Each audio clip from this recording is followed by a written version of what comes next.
பிஸ்மில்லாஹிர்ரஹ்மானிர்ரஹீம். பிரவுனிடம் சென்று, நாங்கள் அகிலத்தின் இறைவனுடைய தூதராவோம், எங்களுடன் இஸ்ரவேலின் மக்களை அனுப்பிவிடு என்று கூறுங்கள் என்று இறைவன் கூறினான். குழந்தையாக இருந்த நிலையில் நாம் உம்மை எடுத்து வளர்க்கவில்லையா? உமது வாழ்நாளில் பல வருடங்கள் நம்மிடம் வாழ்ந்தீரே என்று அவன் பிரவுன் கூறினான். நீர் செய்த உமது செயலையும் செய்து முடித்தீர், நீர் நன்றி கெட்டவர் என்றும் கூறினான். நான் நேர்வழி பெறாதவனாக இருந்த நேரத்தில் அதை செய்தேன் என அவர் கூறினார். உங்களுக்கு அஞ்சி உங்களை விட்டு ஓடினேன்.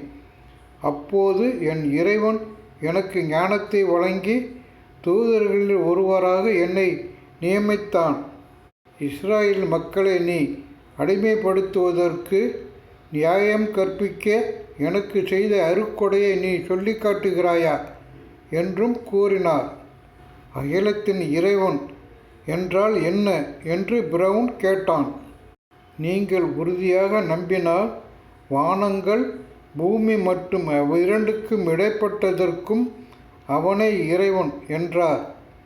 தன்னை சுற்றியிருந்தோரிடம் இதை நீங்கள் செவிமடுக்கிறீர்களா என்று அவன் கேட்டான்.